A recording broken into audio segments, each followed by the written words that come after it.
So, তোমালোকৰ আজি question number আমি 22 চাওঁ 22 মানে তোমালোকৰ হাফ ইয়াৰলি পাইছে হাফ ইয়াৰলি যেতিয়া পাইছে তোমালোকৰ মই যোনখিনি চিলেবাছত আছে সেইখিনি question ফাৰ্ষ্টতে কৰি দিবলৈ ওলাইছো ওকে সো তোমালোকৰ question number 22 চাবা পেপাৰ 1 ৰে হয় questionটো এটা কিউব দিয়া আছে কিউবৰ সাইডটো 1.1 মিটাৰ বুলি কৈছে মানে কিউবৰ সাইড মানে এইটো a কোনটো 0.1 মিটাৰ বুলি কৈছে আৰু ইয়াৰ পৰা ডিসটেন্সটো দিয়া আছে কিউবৰ পৰা মানে এই অৰিজিনৰ পৰা কিউবৰলৈকে ডিসটেন্সটো দিয়া আছে 0.1 মিটাৰ ওকে ইয়াত কৈছে যে ইলেক্ট্ৰিক ফিল্ড এটা আছে মানে এইডোখৰ ইলেক্ট্ৰিক ফিল্ড এটা আছে গোটেই ৰিজনটোত ইলেক্ট্ৰিক ফিল্ড এটা আছে ওকে আৰু ইলেক্ট্ৰিক ফিল্ডটো তোমালোকে চোৱা কি দিয়া আছে 500 xi মানে ইলেক্ট্ৰিক ফিল্ডটো এইফালে আছে দেই ইলেক্ট্ৰিক ফিল্ডটো এনেকৈ আছে কিন্তু ইলেক্ট্ৰিক ফিল্ডটো কনষ্টেন্ট নহয় ইলেক্ট্ৰিক ফিল্ডটো x ৰ ওপৰত ডিপেন্ড কৰিছে পজিশনৰ ওপৰত ডিপেন্ড কৰি আছে ইট মিন্স দ্যাট মই যিকোনো পজিশনত যদি ইলেক্ট্ৰিক ফিল্ডটো উলিয়াও হি তাৰ ডাইমেনশনটোৰ ওপৰত ডিপেন্ড কৰি থাকিব তাৰ x ৰ ফালে তাৰ যোনটো ডিসটেন্স তাৰ ওপৰত ডিপেন্ড কৰি থাকিব মানে তোমালোকে যদি এই ইয়াত উলিয়াব বিচাৰিছা এইডোখৰ তোমালোকে যদি উলিয়াব বিচাৰিছা মানে ফেজ 1 দে এইটো ফেজ 1 চোৱা এই ফেজ 1 ত যদি তোমালোকে ইলেক্ট্ৰিক ফিল্ডটো উলিয়াব বিচাৰিছা সো ইয়াত ডিসটেন্সটো চাব লাগিব তোমালোকে এই যদি ডিসটেন্সটো চোৱা 0.1 মিটাৰ হয় 0.1 মিটাৰ ডিসটেন্স হয় সো ইয়াত যদি তোমালোকে ইলেক্ট্ৰিক ফিল্ডটো উলিয়াব বিচাৰা 0.1 এ 500 টোক মাল্টিপ্লাই কৰিব লাগিব 500 টোক 0.1 এ মাল্টিপ্লাই কৰিলে তোমালোকে ইলেক্ট্ৰিক ফিল্ডটো পাই যাবা ওকে সো আৰু লগতে দিয়া আছে যে তোমালোকৰ কোৱেশ্চনটো যোনটো দিছে কোৱেশ্চনত কৈছে যে ফ্লাক্স পাসিং থ্ৰু দা কিউব উলিয়াব লাগে ওকে সো ফ্লাক্স যদি উলিয়াব লাগে তোমালোকে ইয়াত চোৱা ফ্লাক্স উলিয়াবৰ কাৰণে ইয়াত 6টা সাৰফেস আছে 6টা কিউব হয় কিউবত 6টা সাৰফেস থাকে এটা সাৰফেস আমি এটা এটো ফালে আছে এটা সাৰফেস এটো ফালে আছে এটা তলৰ ফালে আছে এটা ওপৰ ফালে আছে এটা বাহিৰলৈ ওলাই আছে এটা ভিতৰলৈ সোমাই আছে 6টা সাৰফেস আছে ওকে আমি এটা সাৰফেস কি কৰি যাম সো প্ৰথমত আমি প্ৰথম সাৰফেসটো লৈছো সাৰফেস 1 বুলি কৈছো দেই এইটো সাৰফেসৰ এৰিয়া ভেক্টৰটো তোমালোকৰ এইফালে আছে বাহিৰৰ ফালে আছে আৰু ইলেক্ট্ৰিক ফিল্ডটো এইফালে আছে দেই সো ইলেক্ট্ৰিক ফিল্ড আৰু এৰিয়া ভেক্টৰৰ মাজত যোনটো এংগল হেতু হৈছে 180 ডিগ্ৰী সো ইয়াত তোমালোকে যদি phi1 টো উলিয়াব বিচাৰা phi1 টো যদি উলিয়াব বিচাৰা মই e.a কৰিব লাগিব e.a কৰিবলৈ যাওঁতে মই প্ৰথমে e টো উলিয়াই ললো দেই মই ফাৰ্স্ট e টো উলিয়াই ললো e টো হৈছে তোমালোকৰ যদি মই 0.1 মাল্টি ইয়াত চোৱা 500 * 0.1 কৰো মই 50 i cap পাই যাম দেই 50 মানে ইয়াত এইটো পইণ্টত ইলেক্ট্ৰিক ফিল্ডটো মই পাইছো 50 i cap ওকে এই 50 i cap টো মই বহাই দিলো 50 i cap বহুৱালো আৰু লগতে এৰিয়াটো উলিয়াই ললো এৰিয়াটো কিমান হ'ব এই এৰিয়া মানে এই কিউবৰ এটা সাইডৰ এৰিয়া দেই কিউবৰ সাইডৰ এৰিয়াটো কিমান হয় কিউবৰ সাইড এৰিয়াটো হয় কিউবৰ সাইড এৰিয়াটো কিমান a square so a square কৰাৰ পাছত মই পালো 0.01 ওকে এই এৰিয়াটো কোনফালে আছে এটো -i cap ফালে আছে দেই এটো -i cap ফালে আছে বা তোমালোকে 180 ডিগ্ৰী বুলিও ক'ব পাৰা মই যদি cos θ বুলি লিখো তেতিয়া 180 ডিগ্ৰী বুলি ল'ম বা তোমালোকে যদি i cap j cap ত লিখা তেতিয়া হলে -i cap হ'ব সো -i cap লিখিলো মই এই দুটা যেতিয়া মই i cap কৰিলো i cap হয় 1 মাইনাস এটা আছে সেইকাৰণে -5 * 10⁻1 পাইছো বিকজ এটো 10⁻2 হয় এটো 10⁻2 হয় so 10⁻2 * 50 is nothing but 0.5 newton meter square divided by coulomb okay next তোমালোকৰ সাৰফেস 2 কাৰণে চোৱা সাৰফেস 2 কাৰণে যেতিয়া মই উলিয়াবলৈ যাম এখন সাৰফেস 2 কাৰণে এৰিয়া ভেক্টৰটো আছে এইফালে বাহিৰলৈ ওলাই আছে এৰিয়া ভেক্টৰটো সদায় সাৰফেসৰ আউটৱাৰ্ড নৰ্মাল হয় দেই আউটৱাৰ্ড নৰ্মাল হয় ওকে চোৱা এই সেকেন্ড সাৰফেসৰ কাৰণে মোৰ থিতাটো 0 ডিগ্ৰী এতিয়া মই এই দেখত cos θ cos 0 বহাবলৈ চেষ্টা কৰিলো তোমালোকক বুজাবৰ কাৰণে যে i cap কৰিলেও হ'ব বা cos 0 পুট কৰিলেও হ'ব ওকে সো i cap কৰা সৰি cos 0 পুট কৰাৰ পাছত মই ভ্যালুটো পাইছো 1 নিউটন মিটাৰ পাৰ কুলম এটো সিমিলাৰলি মই e টো উলিয়াই ললো কাৰণ এই সাৰফেসখন এই সেকেন্ড সাৰফেসখন মোৰ 0.1 আৰু প্লাস 0.1 মানে 0.2 মিটাৰ দূৰত আছে সো ইলেক্ট্ৰিক ফিল্ডটো এইডোখত যোনটো মোৰ ইলেক্ট্ৰিক ফিল্ড এইডোখত মোৰ যোনটো ইলেক্ট্ৰিক ফিল্ড হেতু তোমালোকে হিমান নোপোৱা যিমান ইয়াত পাইছিলা আগৰবাৰ যিমান পাইছিলা হিমান নোপোৱা কমি যাব ওকে ইলেক্ট্ৰিক ফিল্ডটো কমি যোৱাৰ পাছত মইটো ইলেক্ট্ৰিক ফিল্ডটো উলিয়াই ললো ইলেক্ট্ৰিক ফিল্ডটো উলোৱাৰ পাছত তোমালোকৰ মই ইলেক্ট্ৰিক ফিল্ডটো পালো 100 i cap ওকে ইলেক্ট্ৰিক ফিল্ডটো অলপ বেছি পাইছো কমি নাযায় ইলেক্ট্ৰিক ফিল্ডটো বাঢ়ি গৈছে ডিসটেন্সৰ লগত ইলেক্ট্ৰিক ফিল্ডটো বাঢ়ি গৈছে কমি গৈছে বুলি ক'লো সৰি বাঢ়ি গৈছে ইলেক্ট্ৰিক ফিল্ডটো আৰু বাঢ়ি যাব কাৰণ x ৰ লগত ডাইৰেক্টলি প্ৰপৰ্শনাল ওকে সো বাকি কাৰণে সৰি বাকি যিমান সাৰফেস আছে ফৰ অল আদাৰ সাৰফেসেস তোমালোকে যদি ভালকে মন কৰা ইলেক্ট্ৰিক ফিল্ডটো আছে x ৰ ফালে আৰু এৰিয়া ভেক্টৰটো আছে a ফালে ইলেক্ট্ৰিক ফিল্ডটো আছে a ফালে আৰু এৰিয়া ভেক্টৰটো আছে a ফালে সো সদায় মানে কি হ'ব গোটেই সাৰফেস কিখনৰ কাৰণে পাৰপেন্ডিকুলাৰ থাকিব চোৱা এটো তলত এটো তলফালে আছে 4 ৰ কাৰণে তলফালে আছে দেন 5 ৰ কাৰণে স্ক্ৰীনখনৰ পৰা ওলাই আছে, 6ৰ কাৰণে স্ক্ৰীনখনত সোমাই আছে, কিন্তু ইলেক্ট্ৰিক ফিল্ড সদায় এক্সৰ ফালে আছে। ইট মিনছ যে গোটেইখিনি কেছৰ কাৰণে মোৰ ইলেক্ট্ৰিক ফিল্ডটো কি পাৰপেণ্ডিকুলাৰ। যদি পাৰপেণ্ডিকুলাৰ হয় মোৰ ফাই কিমান পাম মই, মানে cos 90 কিমান পাম, cos 90 হ'লে 0, চ' ফাই ইকুৱেল 0 পালো। চ' অকল আমাৰ দুটা ফাইয়ে থাকিলে, মানে যোনখিনি ছাৰফেচৰ কাৰণে ইলেক্ট্ৰিক ফিল্ড আৰু এৰিয়া ভেক্টৰ পেৰেলেল, সেইখিনি ফ্লাক্সে অকল সাষ্টেইন কৰিব। চ' মই ফিল্ডটো পাই গ'লো 0.5 newton metre per coulomb. Okay, তোমালোকৰ নেক্সট কুৱেশ্যনটো দিয়া আছিলে find the charge within the cube দেই, find the charge within the cube. যদি তোমালোকে চাৰ্জ উলিয়াব বিচাৰিছা, সদায় গম পাইছা যে আমাৰ গছ ল' বুলি ল' এটা আছিলে, গছ লৈ কয় যে the flux is equal to the charge enclosed divided by the epsilon naught. Epsilon naught here, epsilon naught is permittivity of free space. Okay, so কথাটো এনেকুৱা, এটা যদি সাপোজ এটা স্পেয়াৰ আছে, স্পেয়াৰত যদি তোমালোকে কিমান ফ্লাক্স বাহিৰলৈ ওলাইছে বা ভিতৰলৈ সোমাইছে উলিয়াব বিচাৰা, তোমালোকে সিম্পলি কি কৰিব লাগিব, গোটেই চাৰ্জখিনিক, গোটেই ভিতৰত চাৰ্জখিনি যিমান আছে গোটেই চাৰ্জটো কিউ এনক্ল'জটো উলিয়াই ল'ব লাগিব। কিউ এনক্ল'জ ইয়াত কিমান হ'ব, ইয়াত কিউ যিমানখিনি কিউ আছে চব প্লাছ মাইনাছ যি কৰিবলৈ আছে কৰি দিবা। যদি মাইনাছ চাইন আছে মাইনাছ চাইন দিব লাগিব, যদি প্লাছ আছে প্লাছ কৰি ল'ব লাগিব। চ' গোটেই চাৰ্জটো মই উলিয়াই ল'ব লাগিব কিমান চাৰ্জ আছে, আৰু সেই চাৰ্জটো ডিভাইড কৰি দিব লাগিব এপচাইলন নটে। ঠিক আছে, চ' অলৰেডি চোৱা, অলৰেডি মই ফ্লাক্সটো উলিয়াই থলো, চ' মই কিউ এনক্ল'জটো উলিয়াবৰ কাৰণে ফ্লাক্সটোৰ লগত এপচাইলন নটটো মাল্টিপ্লাই কৰি দিম, ফ্লাক্সটোৰ লগত এপচাইলন নটটো মাল্টিপ্লাই কৰিলোঁ। চ' মই ফ্লাক্সটোৰ লগত এপচাইলন নটটো মাল্টিপ্লাই কৰি দিলোঁ আৰু মোৰ এনচাৰ মোক কলমত পাই গ'লোঁ। অ'কে, ফ্লাক্সটো চোৱা, যোনটো এপচাইলন নট তাৰ ভেলুটো চোৱা, 8.85 × 10⁻⁻12 কুলম স্কুৱেৰ ডিভাইডেড বাই নিউটন মিটাৰ স্কুৱেৰ হয়। তোমালোকে এইটো যদি মনত নাৰাখায় তেতিয়া তোমালোকে এইটো মনত ৰাখিবা যে 1/4 পাই এপচাইলন নটৰ ভেলু হয় 9 × 10⁻9। চ' এইটো ইউজ কৰিও তোমালোকে এপচাইলন নটৰ ভেলুটো উলিয়াই ল'ব পাৰা, কিন্তু এইটো দুটাই মনত ৰাখিবা, দুটাই তোমালোকৰ কামৰ বস্তু হয়। অ'কে, নেক্সটটো হৈছে তোমালোকৰ proton with kinetic energy 1.3384 × 10⁻⁻14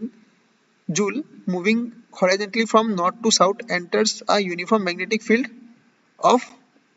2 millitesla directed eastward. Okay, ইয়াত কি হৈছে চাবা, কৈছে যে এটা proton আহি আছে নৰ্থ টু সাউথ দেই, নৰ্থ টু সাউথ আহি আছে, আৰু মেগনেটিক ফিল্ড এটা আছে, মেগনেটিক ফিল্ডটো আছে ইষ্টৰ পৰা ৱেষ্টলৈকে, ৱেষ্টৰ পৰা ইষ্টলৈকে আছে, মানে ইষ্টৱাৰ্ডছ বুলি কৈছে, মানে ইষ্টৰ ফালে গৈ আছে, বেচিকেলি ইষ্টৰ ফালে গৈ আছে। অ'কে, চ' তোমালোকে যদি মন কৰা এইফালে প্ৰটন আহি আছে, মানে ইয়াৰ ভেলচিটি যোনটো কম্পনেণ্ট, ইয়াৰ যোনটো ভেলচিটি, সেইফালে ভেলচিটিটো কোনফালে থাকিব, মানে ভেলচিটিটো থাকিব নৰ্থ টু সাউথ, আৰু বিটো আছে west to east. It means that B আৰু বি মাজত যোনটো এংগল সেইটো হৈছে 90 ডিগ্ৰী দেই, 90 ডিগ্ৰী। এইটো মনত ৰাখিবা দেই। যদি আৰু এটা কথা, পাৰপেণ্ডিকুলাৰ যদি হয়, ভেলচিটি আৰু বি যদি পাৰপেণ্ডিকুলাৰ হয়, মানে পাৰ্টিকেল এটাই যদি বি পাৰপেণ্ডিকুলাৰলি বিত সোমায়, মানে পাৰপেণ্ডিকুলাৰ হয় বি য'ত মেগনেটিক ফিল্ড আছে তাত সোমায়, চ' সেই পাৰ্টিকেলটোৰ যোনটো ট্ৰেজেক্টৰী বা আমি কম সি কোনফালে যাবগে, সি যাবগে চাৰ্কুলাৰ পাথ এটাত, ই ক'ত যাবগে, চাৰ্কুলাৰ পাথ এটাত সি মুভ কৰিব, এইটো মনত ৰাখিবা। ঠিক আছে, প্ৰথম কুৱেশ্যনটো তোমালোকৰ দিছে যে স্পীড অফ দ্য প্ৰটন উলিয়াব লাগে, কাইনেটিক এনাৰ্জি দিছে। চ' চিম্পলি মই কাইনেটিক এনাৰ্জিৰ ফৰ্মুলা জানো যে kinetic energy is nothing but half of mv square. এই হাফ অফ mv স্কুৱেৰ মই ইয়াত কাইনেটিক এনাৰ্জিটো হাফ পুট কৰিলোঁ। চোৱা, তোমালোকৰ এমটো মনত ৰাখিব লাগিব কিন্তু দেই, নহ'লে কিউ বাই এম ইয়াত দিয়া আছে, চ' কিউ বাই এম ৰেচিঅ'টো তোমালোকে ইউজ কৰিব পাৰা। কিউ বাই এম ৰেচিঅ'টো ইউজ কৰি মই ইয়াত এমৰ জেগাত কিউ বাই 10⁸8 লিখি দিলোঁ। তোমালোকে কিউটো মনত ৰাখিব পাৰা, নহ'লে এমটো মনত ৰাখিব পাৰা, প্ৰটনৰ মাছটো মনত ৰাখিব পাৰা, নহ'লে প্ৰটনৰ চাৰ্জটো মনত ৰাখিব পাৰা। চাৰ্জটো মনত ৰখাটো ইজি, বিকজ ইলেক্ট্ৰনৰ চাৰ্জ আৰু প্ৰটনৰ চাৰ্জটো ছেম হয়, 10⁻1.6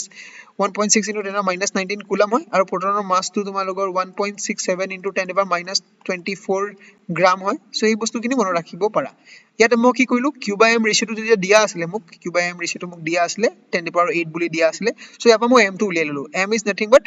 কিউ বাই 10⁸8। চ' মই ইয়াত এমৰ জেগাত কিউ বাই 10⁸8 পুট কৰি দিলোঁ দেই। কিউ বাই 10⁸8 পুট কৰাৰ পাছত মই ভি স্কুৱেৰটো ইয়াৰ পৰা উলিয়াই দিলোঁ, ভি স্কুৱেৰটো তোমালোকে নিজে কেলকুলেট কৰিব পাৰিবা। অ'কে, নেক্সট চোৱা, নেক্সটটো সুধিছিলে তোমালোকৰ যে magnitude of acceleration of the proton, মানে যোনটো প্ৰটন মেগনেটিক ফিল্ডত সোমাইছে তাৰ এক্সেলাৰেশ্যন কিমান হ'ব সুধিছিলে। চ' যদি তোমালোকে এক্সেলাৰেশ্যনটো উলিয়াব বিচাৰা, সদায় মনত ৰাখিবা এক্সেলাৰেশ্যন ওলোৱা দুটা ৱে আছে। এক্সেলাৰেশ্যন মানে হৈছে dv/dt, change in velocity divided by time, কিন্তু ইয়াত আমাক একো কোৱা নাই, চেঞ্জ ইন ভেলচিটিৰ কথা একো কোৱা নাই, মানে ভেলচিটি চেঞ্জ হৈছে নাই হোৱা এইবোৰ কথা কোৱা নাই, বিকজ অকল ইনিচিয়েল কাইনেটিক এনাৰ্জিয়ে দিয়া আছে। ইনিশিয়েল কাইনেটিক এনাৰ্জি দিয়া আছে মানে মই অকল ইনিশিয়েল ভেলোচিটিটোহে পাম, মই বাকী ভেলোচিটি কি চেঞ্জ হৈছে মই গম নাপাম নহয়। চ' মই এক্সিলাৰেশ্যনটো যদি উলিয়াব বিচাৰোঁ, মোৰ ছেকেণ্ড ৱেটো হৈছে মই এফ ইকুৱেল এম এ কথাটো ভাবিব লাগিব। এফ ইকুৱেল এম এ কথাটো ভাবিব লাগিব মই। এফ ইকুৱেল এম এ মানে কি, যোনখিনি এক্সটাৰ্নেল ফ'ৰ্চ লাগি আছে প্ৰটনটোত, সেইটো সদায় ইকুৱেল হ'ব তাৰ মাছ আৰু এক্সিলাৰেশ্যনৰ সমান হ'ব। অ'কে, চ' ইয়াত চোৱা মেগনেটিক ফিল্ডত যেতিয়া প্ৰটন এটা সোমাইছে তাৰ ওপৰত এটা মেগনেটিক ফ'ৰ্চ লাগিছে, আৰু মেগনেটিক ফ'ৰ্চটো আমি কেনেকে লিখো, কিউ ভি ক্ৰছ বি লিখো দেই, কিউ ভি ক্ৰছ বি। আৰু তোমালোকে অলৰেডি গম পাইছা যে বি আৰু ভিৰ মাজত যোনটো এংগল সেইটো হৈছে 90 ডিগ্ৰী দেই, 90 ডিগ্ৰী। চ' 90 ডিগ্ৰী পুট কৰাৰ পাছত মই ইয়াত এফৰ জেগাত এম এ পুট কৰিলোঁ, ইয়াৰ পৰা এইটো মই লিখি ল'লোঁ, বাকী ভেলুজখিনি তোমালোকে বহালে এই ভেলুটো পাই যাবা। অ'কে, থাৰ্ড কুৱেশ্যনটো তোমালোকক দিয়া আছে the radius of the path traced by the proton. Okay, ৰেডিয়াছটো আমাক উলিয়াব দিছে। সদায় মনত ৰাখিবা যেতিয়া চাৰ্কুলাৰ পাথত বস্তু এটা মুভ কৰে, চাৰ্কুলাৰ পাথত যেতিয়া বস্তু এটা মুভ কৰে তাক সদায় এটা এক্সিলাৰেশ্যন থাকে, যোনটো এক্সিলাৰেশ্যন তাক মাজলৈ টানি থাকে। আমি সেইটোক চেণ্ট্ৰিপিটেল এক্সিলাৰেশ্যন বুলি কওঁ, চেণ্ট্ৰিপিটেল এক্সিলাৰেশ্যন বুলি কওঁ। অ'কে, আৰু চেণ্ট্ৰিপিটেল এক্সিলাৰেশ্যনৰ কাৰণে যোনটো ফ'ৰ্চ লাগে সেইটোক আমি চেণ্ট্ৰিপিটেল ফ'ৰ্চ বুলি কওঁ। এই চোৱা এইটো হৈছে চেণ্ট্ৰিপিটেল ফ'ৰ্চ, যোনটো ফ'ৰ্চ চাৰ্কুলাৰ পাথত লাগি আছে, এম ভি স্কুৱেৰ ডিভাইডেড বাই আৰ। অ'কে, এই ফ'ৰ্চটো কোনে দি আছে, এইটো ক্ষেত্ৰত এই ফ'ৰ্চটো দি আছে মেগনেটিক ফ'ৰ্চটোৱে, মেগনেটিক ফ'ৰ্চটোৱে এই ফ'ৰ্চটো দি আছে। চ' মেগনেটিক ফ'ৰ্চটো আমি লিখি ল'লোঁ ইয়াত কিউ ভি বি, আৰু ইয়াত এইফালে লিখি ল'লোঁ মই এম ভি স্কুৱেৰ বাই আৰ। ইয়াৰ আৰটো মই ইয়াৰ পৰা উলিয়াই দিব পাৰিম, ইয়াৰ পৰা আৰটো তোমালোকে ধুনীয়াকৈ উলিয়াই দিব পাৰিবা। ভেলুজখিনি পুট কৰিবা, ভেলুজখিনি পুট কৰাৰ পিছত তোমালোকে আৰটো পাই যাবা। অ'কে, নেক্সট তোমালোকৰ কুৱেশ্যনটো দিয়া আছে derive an expression for potential energy of a dipole in an external uniform field E, what is the energy of the dipole maximum and minimum. Okay, so potential energy of dipole যদি তোমালোকে external ফিল্ডত উলিয়াব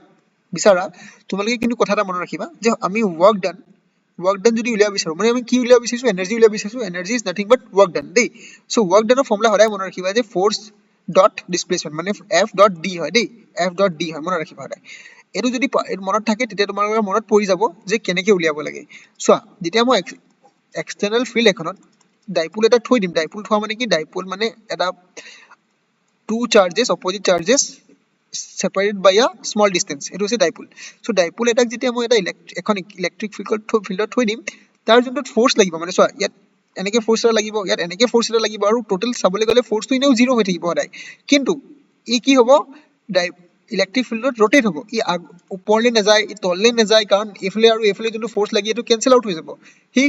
অকল ঘূৰিবলৈ start কৰিব, মানে তাৰ force নালাগে তাৰ ওপৰত লাগিব টৰ্ক এটা লাগিব। চোৱা মই যদি ডাইপোল এটা কনচিডাৰ কৰোঁ যাৰ charges q and minus q, আৰু তাৰ ডিষ্টেঞ্চটো যাৰ মাজত দুটা চাৰ্জেছৰ মাজত ডিষ্টেঞ্চটো টুৱাইছে, আৰু ইলেক্ট্ৰিক ফিল্ড এখনত থৈ দিছোঁ, ইউনিফৰ্ম ইলেক্ট্ৰিক ফিল্ড দেই। চ' এই ইলেক্ট্ৰিক ফিল্ডখনে কি কৰিব, এই ডাইপোলটোক ৰোটেট কৰিবলৈ ষ্টাৰ্ট কৰিব। ছাপ'জ এই ডাইপোলটো ফাৰ্ষ্ট কিবা এটা এংগল বনাই আছিলে, থিতা1, আৰু এই ইলেক্ট্ৰিক ফিল্ডৰ কাৰণে ই তাক ৰোটেট কৰাই থিতা2 এংগললৈ লৈ যাব, ঠিক আছে। চ' তোমালোকৰ কথা এটা মনত ৰাখিবলগীয়া এটাই বস্তু আছে যে টৰ্ক কি হয়, যোনটো টৰ্ক হয় সেইটো সদায় মনত ৰাখিবা। টৰ্কটো আমি লিখো, torque is nothing but dipole movement into electric field, cross electric field দেই, dipole movement cross electric field. So' dipole movement cross electric field কৰিলে মই পাম পি চাইন থিতা দেই, পি চাইন থিতা মনত ৰাখিবা। এতিয়া ছাপ'জ মই ভাবি ল'লো যে ডাইপোলটো ফাৰ্ষ্ট অলপ ৰোটেট কৰিলে, ইলেক্ট্ৰিক ফিল্ডখনে ডাইপোলটোক অলপ ৰোটেট কৰি দিলে, কিমান ৰোটেট কৰিলে, ডি থিতা এংগল ৰোটেট কৰি দিলে বুলি ভাবি লৈছোঁ। চ' ডি থিতা এংগল যদি ৰোটেট কৰিলে টৰ্কখনে, তেতিয়া তাৰ ৱৰ্ক ডানটো কিমান হ'ব, ৱৰ্ক ডানটো হ'ব টাউ ডি থিতা কেনেকৈ হ'ল চোৱা, মই অলৰেডি ক'লোঁ ফ'ৰ্চ ইনটু ডিছপ্লেচমেণ্ট। চোৱা ৰোটেশ্যনেল মোশ্যনত আমি ফ'ৰ্চটোৰ জেগাত টৰ্ক লিখোঁ, আৰু ডিছপ্লেচমেণ্টৰ জেগাত এংগুলাৰ ডিছপ্লেচমেণ্ট লিখোঁ। এংগুলাৰ ডিছপ্লেচমেণ্ট মানে যোনটো ৰোটেট কৰিবা থিতা এংগলটো দেই। চ' চোৱা সেইটো ফৰ্মুলাই হয়, work done is equal to force into ডিছপ্লেচমেণ্টে লিখা আছে ইয়াত দেই। চ' ফ'ৰ্চ ইনটু ডিছপ্লেচমেণ্ট লিখাৰ পাছত মই কি কৰিলোঁ, পি চাইন থিতা পুট কৰিলোঁ টৰ্কৰ জেগাত, আৰু ডি থিতা পুট কৰিলোঁ। এতিয়া মই গোটেই ৱৰ্ক ডানটো যদি উলিয়াব লাগে, ছাপ'জ মই থিতা নটৰ পৰা থিতা এংগললৈকে ৰোটেট কৰালোঁ, থিতা নটৰ পৰা থিতা এংগললৈকে যদি মই ৰোটেট কৰাবলৈ হয়, মই চিম্পলি ইয়াত পুট কৰিলোঁ টাউ ভেলুটো, ডি থিতা লিখিলোঁ, পিটো কনষ্টেণ্ট থাকিব, পি কনষ্টেণ্ট, ই কনষ্টেণ্ট,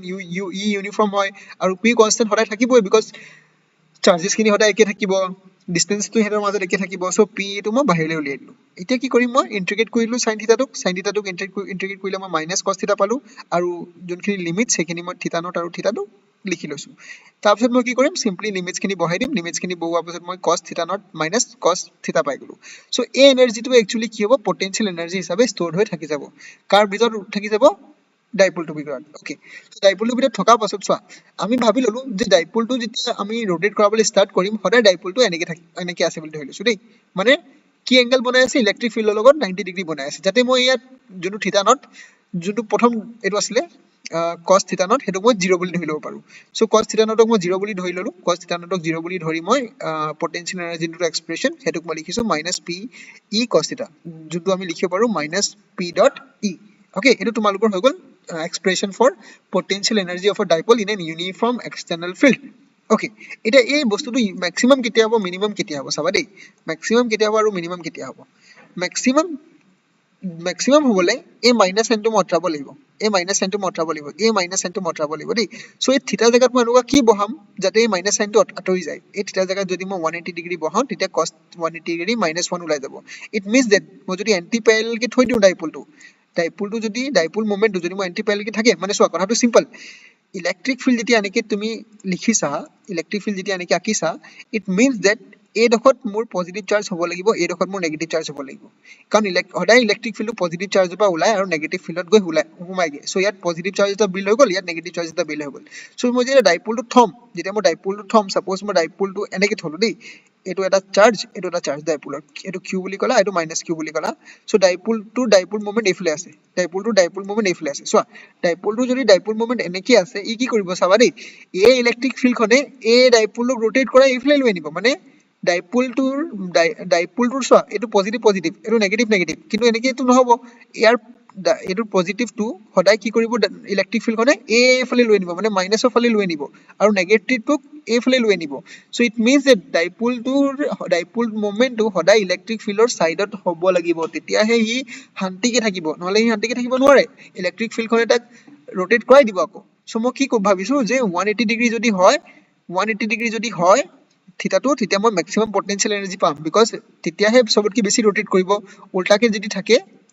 থাকে হি ঘূৰাই পিনে ইয়াক নিজৰ ফালে লৈ আনিব সো তেতিয়াহে সবতকৈ বেছি ৰোটেশন হ'ব তেতিয়াহে সবতকৈ বেছি এনাৰ্জি ষ্ট'ৰ হ'ব সিমিলাৰলি সবতকৈ কম ৰোটেশন কেতিয়া হ'ব যদি অলৰেডি ডাইপোল মোমেন্টটো ইলেক্ট্ৰিক ফিল্ডৰ ফালে আছে মানে ইলেক্ট্ৰিক ফিল্ডটো কেনেকুৱা ইলেক্ট্ৰিক ফিল্ডটো প্লাস আৰু মাইনাস আৰু ডাইপোলটো যদি মাইনাস প্লাস হৈ থাকে সদায়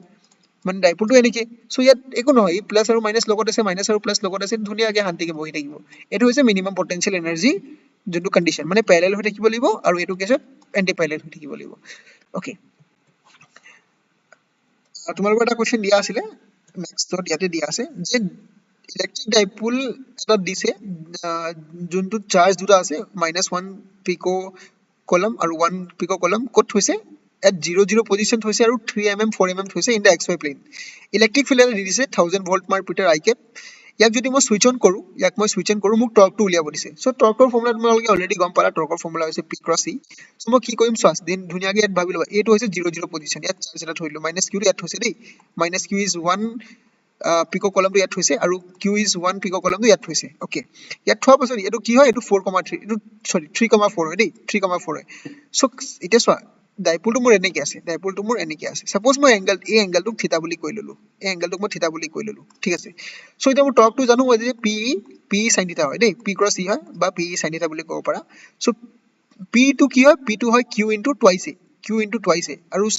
e টো কিমান e টো দিয়া আছে 1000 volt meter i cap volt per metre i cap দিয়া আছে সো মই e টো জাগাত 1000 volt per metre i cap put কৰিলো এটা sin থিটা মই কেনেকে উলিয়াম sin থিটা মই উলিয়াব পাৰো ইয়াৰ পৰা sin থিটা মই উলিয়াম ইয়াৰ পৰা sin থিটা যদি মই পুট কৰো sin থিটা মানে কি angle between e and p এনেকে আছে আৰু e এনেকে আছে সো এটো থিটা সো e টো i cap ফালে আছে নে e টো x ৰ ফালে আছে e টো আৰু p টো ওলাই কি আছে এটো থিটা বুলি কলো আৰু বাকি মই জানোৱে যে এটো কিমানত আছে এটো চোৱা এটো হৈ গল যোনটো আমাৰ এংগেল থিটা তাৰ অপোজিট যোনটো এক্সিচন অপোজিট সাইড আছে তাক সদায় পাৰপেন্ডিকুলাৰ হিচাপে ল'ব লাগিব দেই আমি এটো সদায় পাৰপেন্ডিকুলাৰ আৰু বেসটো সদায় এটো বেসটো সদায় এটো ওকে সো মই যদি sin থিটা উলিয়াও কি পাম sin থিটা is some people have এটো people মানে p by h ইয়াত p টো কিমান ইয়াত p টো হৈছে 4 এটো চোৱা এটো 4 আৰু h টো উলিয়াব লাগিব h টো তোমালোকে পাইথাগোৰাছ থিওৰাম ইউজ কৰিবা সো পাইথাগোৰাছ থিওৰাম যদি মই ইউজ কৰো মানে এটো পাই যাম টুৱাইছে নহয় জানো ডিসটেন্স h মানে টুৱাইছে আৰু সো টুৱাইছে টো মই পাই গলো 5 ওকে সো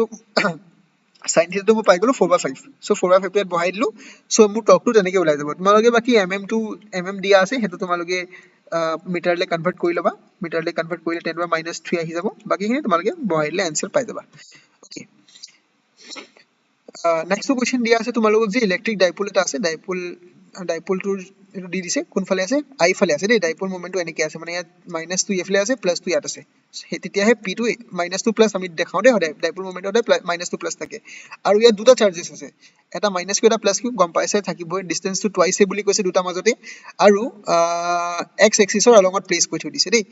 আৰু সেন্টাৰটো অৰিজিন বুলি কৈছে সেন্টাৰটো ক'ত আছে অৰিজিনত আছে সেন্টাৰটো অৰিজিনত আছে মানে এ টু অৰিজিনত আছে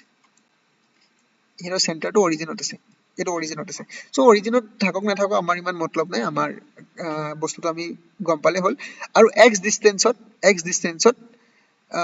কিবা এটা এক্স ডিসটেন্সত এটা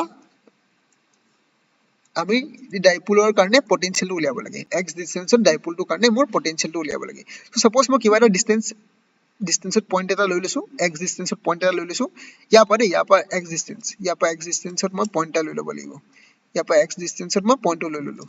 ইয়াৰ পৰা এক্স ডিসটেন্সত মই পইণ্টটো লৈ ললো সো এপা যদি মই এক্স ডিসটেন্সত পইণ্টটো লৈ লওঁ তেতিয়া কি হ'ব এ ডখত এ ওকে সো চিন্তা কৰিবা এই কিউ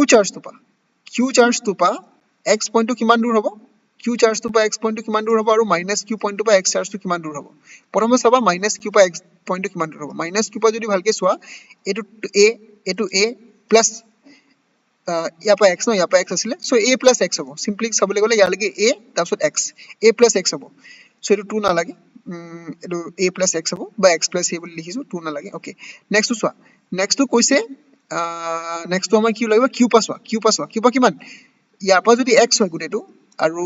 ইয়াৰ পৰা যদি ইয়াৰ পৰা x হয় তেতিয়াহলে এটো কি হ'ব এটো মাইনাস হৈ যাব x মাইনাস a হ'ব দেই x মাইনাস a হ'ব ইয়াত x মাইনাস a থাকি যাব ওকে সো মোৰ এটো কিমান হ'ব যদি মই টোটাল পটেনশিয়াল এট x উলিয়াব বিচাৰো v1 + v2 কৈ দিম সো মোৰ q / 4 pi epsilon টো কমন আহি গল তাৰ পাছত তোমালোকৰ ইয়াত আছিল x - a আৰু ইয়াত আছিল x + a সো ইয়াত আছিল x - a ইয়াত আছিল x + a এটো x + a দেই এটো x + a ওকে সো ইয়াত তোমালোকৰ x - a x + a টো কিমান পাবা x - a টো x + a কিমান পাবা এটো মই কাটিছো দেই এটো মই ভুল এটা হৈ আছিল x² -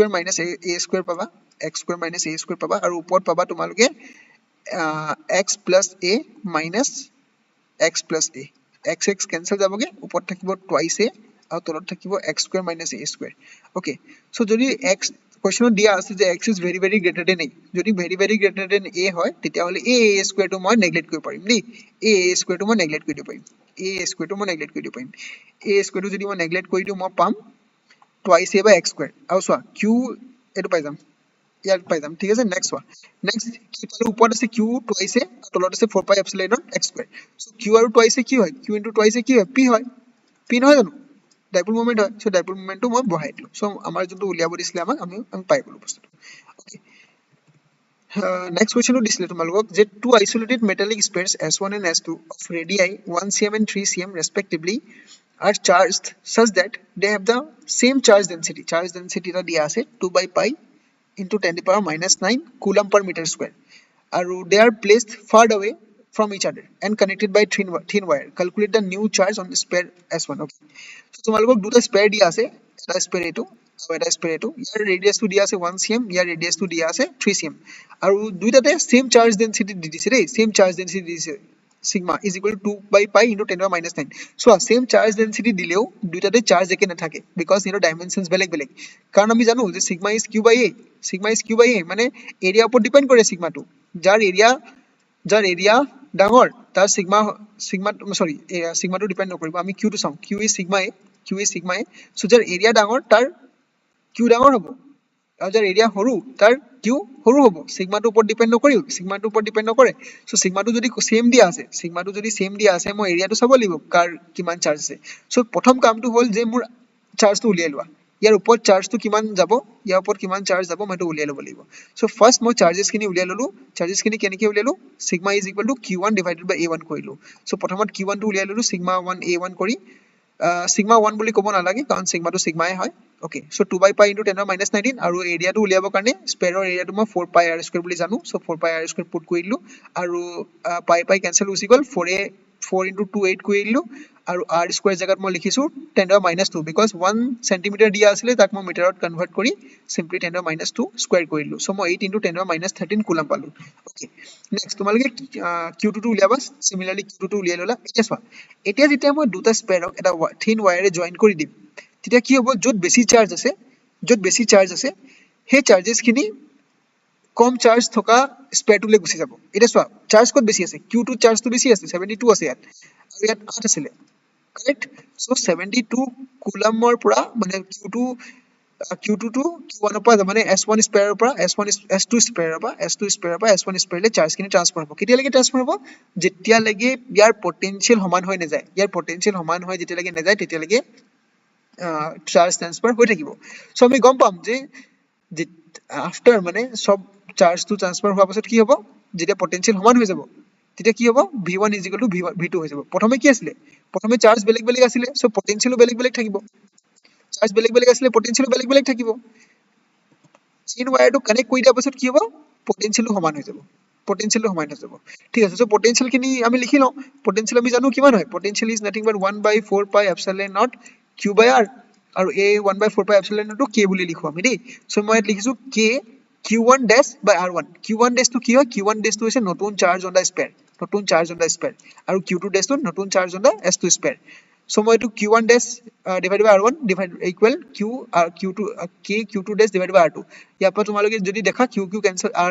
k cancel যাব q1 dash আৰু r1 কিমান আছিল r1 টো আছিল মোৰ 1 cm আৰু q2 কিমান আছিল